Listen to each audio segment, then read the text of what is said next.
भगवते वासुदेवाय। ॐ नमो भगवते वासुदेवाय। नारायणं नमस्कृत्य नरं चैव नरोत्तमं देवीं सरस्वतीं व्यासं ततो जयमुदीरये। पिन्वतां स्वकथा कृष्ण पुण्यश्रवण कीर्तन यद्यन्तस्थय भद्राणि विधनोति श्रवत्सतां नष्टप्रायेषु भद्रेषु नित्यं भागवत सेवया भगवती उत्तम श्लोके भक्तिर्भवती नैष्टिकी. Reading from Srimad Bhagavatam, Canto 4, Chapter 24, verses 61 and 62. This is the chapter titled Chanting the Song sung by Lord Shiva. Text 61.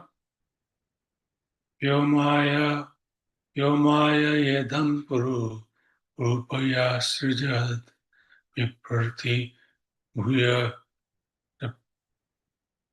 yati avikriya yad buddhi sad ivatma dostaya tvam atmatantaram bhagavan pratimahi. Translation. My dear Lord, you have manifold energies, and these energies are manifested in manifold forms.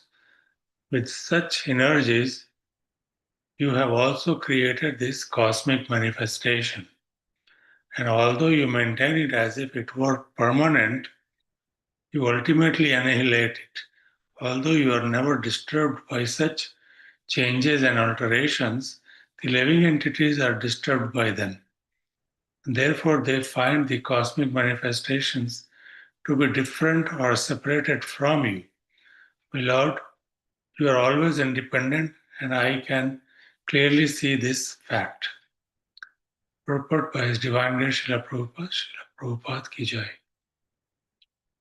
It is clearly explained that Lord Krishna has multi-energies which can be grouped into three, namely the external energy, the internal energy, and the marginal energy. There are also different cosmic manifestations, namely the spiritual world and the material world,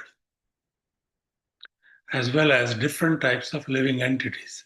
Some living entities are conditioned and others are eternally free.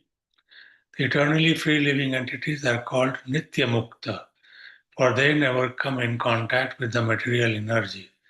However, some living entities are conditioned in this material world, and thus they think themselves separated from the Supreme Lord. Due to their contact with the material energy, their existence is always troublesome. Being always in distress, the conditioned soul considers the material energy to be very much disturbing. This fact is explained by a Vaishnava Kavi or poet. Krishna bhuli se jivan adi bahirmukh, atev maya taridai sansara dukh.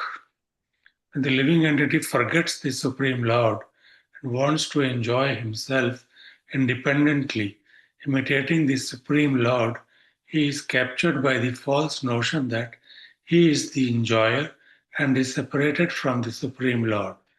This material energy is therefore very much troublesome to the spiritual energy. The living entity, the spiritual energy, the living entity. But the material energy is never troublesome to the Supreme Lord. Indeed, for the Supreme Lord, both material and spiritual energy are the same. In this verse, Lord Shiva explains that material energy is never troublesome to the Supreme Lord. Supreme Lord is always independent, but because the living entities are not independent, due to their false idea of becoming independently happy, the material energy is troublesome. Consequently, the material energy creates differentiations.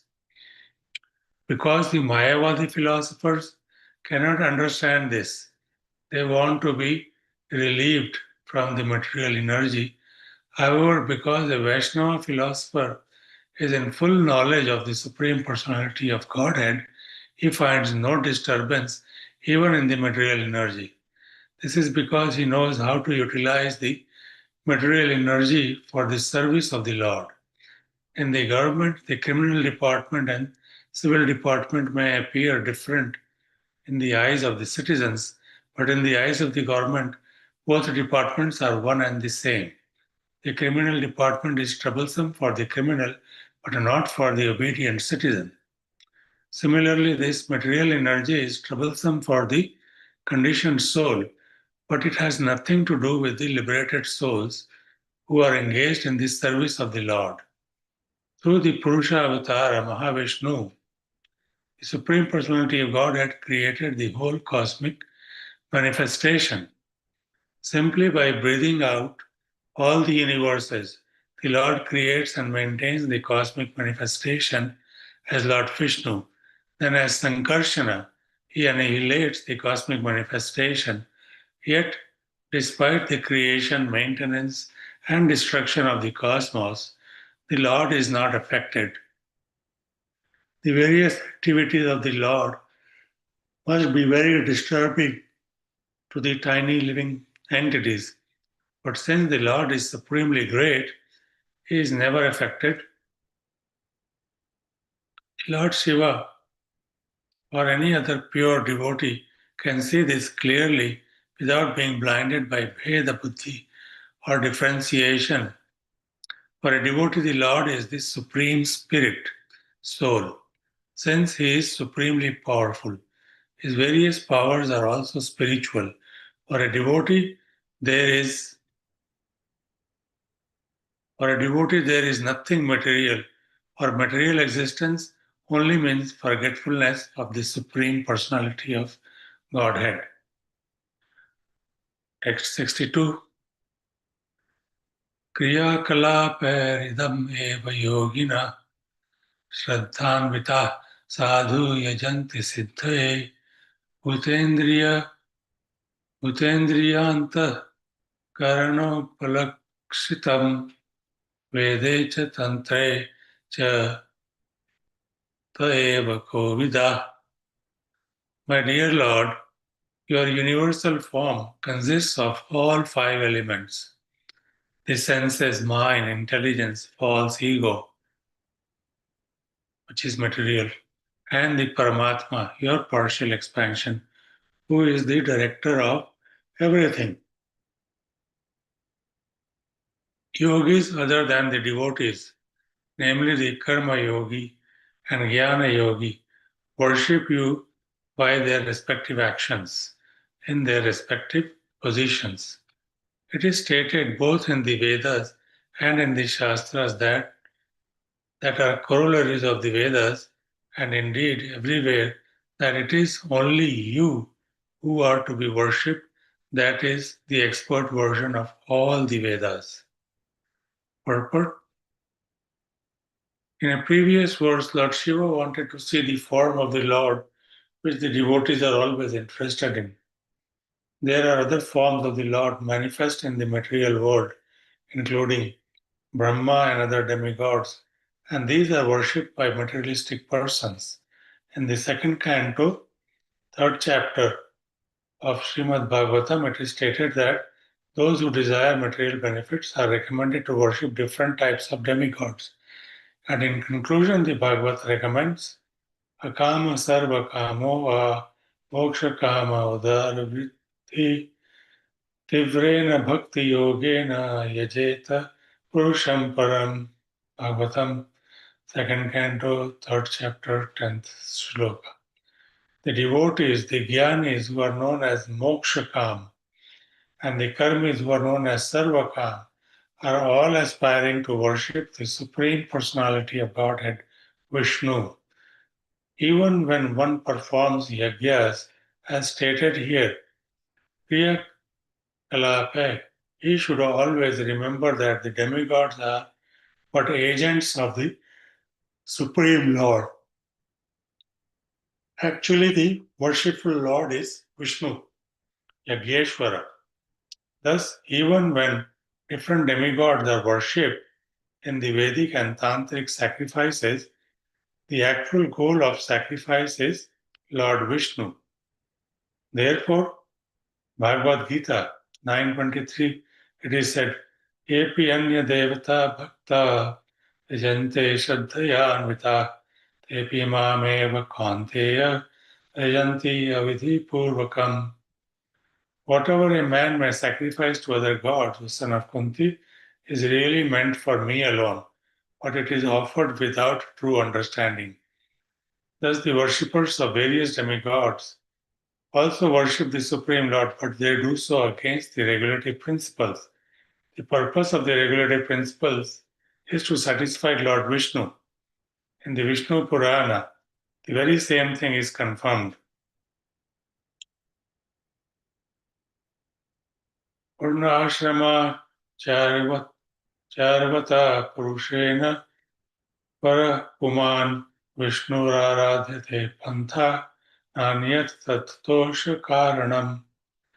Here it is clearly mentioned that the karmi, jnani or yogi, in fact, everyone worships Lord Vishnu if he actually if he is actually expert in knowledge of the Vedas and Tantras. The word Kovida is very significant, for it indicates the devotees of the Lord. Only the devotees know perfectly that the Supreme Personality of Godhead, Vishnu, is all pervading. Within the material energy, he is represented by the five material elements as well as the mind, intelligence, and ego. He is also represented by another energy, the living entities. And all these manifestations in the spiritual and material world combined are but representations of the different energies of the Lord. The conclusion is that the Lord is one and that he is expanded in everything. This is understood by the Vedic version, Sarvam Khalvidam Brahma. One who knows this concentrates all his energy in worshipping Lord Vishnu. End of purport. Om Ajnanatimirandasya Jnananjana Shalakaya Chakshur Unmilitam Yena Tasmai Shri Guruve Namaha. Vanchakalpatarubhyacha Kripa Sindhubhya Vacha Patitanam Pavanebhyo Vaishnavebhyo Namo Namaha. So in this these two verses, Lord Shiva is giving instructions to the Prachetas. And the instructions are non-different from the instructions given by Lord Krishna himself in the Bhagavad Gita. So in Srimad Bhagavatam, we find that all these 10 subjects that are discussed, the last one is called the Ashraya, Supreme Ashraya. So within the Supreme Ashraya, the transcendent, the summum bonum, from whom everything emanates, upon whom everything rests, and in whom everything merges after annihilation. So he is the source and support of all. The Ashraya is also called the Supreme Brahma, as in the Vedanta Sutra. Athato Brahma Jigyasa Janmadi Yasya Yatha. Srimad Bhagavatam specially describes this Supreme Brahma as the Ashraya. Shri Krishna is this Ashraya. And therefore, the greatest necessity of life is to study the science of Krishna, as Prabhupada says. Srimad Bhagavatam accepts Sri Krishna as the shelter of all manifestations because Lord Krishna, the Supreme Personality of Godhead, is the ultimate source of everything, the supreme goal of all. The two different principles are to be considered here, namely Ashraya, the object providing shelter, and Ashrita, the dependents requiring shelter. The ashrita exists under the original principle, the ashraya. The first 9 categories described in the first 9 cantos of Srimad Bhagavatam, from creation, atra sargo visargasha, that's the words I'm talking about, from creation to liberation, including the Purusha avatars, the incarnation, the marginal energy or living entities, and the external energy or material world, are all ashrita. The prayers of Srimad Bhagavatam, however, aim for the ashraya tattva. Ashraya tattva is the supreme personality of Godhead, Sri Krishna. The great souls, expert in describing Srimad Bhagavatam, have very diligently delineated the other 9 categories, sometimes by direct narrations and sometimes by indirect narrations, such as stories. The real purpose of doing this is to know perfectly the absolute transcendence, Sri Krishna, for the entire creation, both material and spiritual, rest on the body of Sri Krishna. So the other 9 processes are the Sarga, the first creation by Vishnu, Visarga, the second creation by Brahma, Sthana, the maintenance of the universe by Lord Vishnu, Poshana, special care and protection for the devotees by the Lord, Uti, the urge for creation, Manvantara, the periods controlled by Manus, Ishanukatha, scriptural information regarding the personality of Godhead, his incarnations on earth, and the activities of his devotees. And the scriptures dealing with these subjects are essential for progressive human life.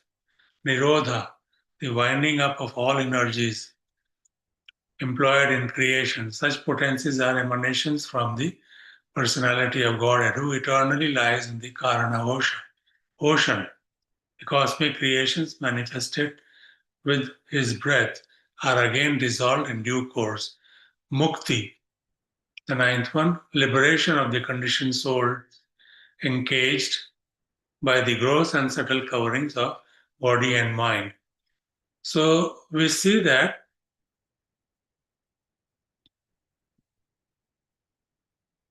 everything that is existing, or that we can, by our stretch of imagination, that we can see, even with any other kind of arrangement, everything is an emanation of from Krishna. So everything is an energy of Krishna. The 3 kind of energies, as Prabhupada discussed in the purport, is that internal energy, the external energy, and the marginal energy or the living entities.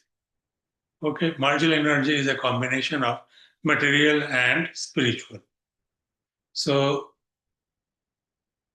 in all practical purposes, if we are able to fix ourselves with the understanding that Krishna is everything and that our job is to render devotional service, then we will not be able to distinguish between material and spiritual world, because everything is emanating from the Supreme. Therefore, everything is spiritual. However, when the vision is changed to, or the understanding is changed that the material nature is for my personal enjoyment, then we get captivated by the external energy of the Lord or the Maya. And then Maya can only give us trouble. So the more we try to enjoy, the more we try to become free, the more we get complicated in Maya's stringent laws.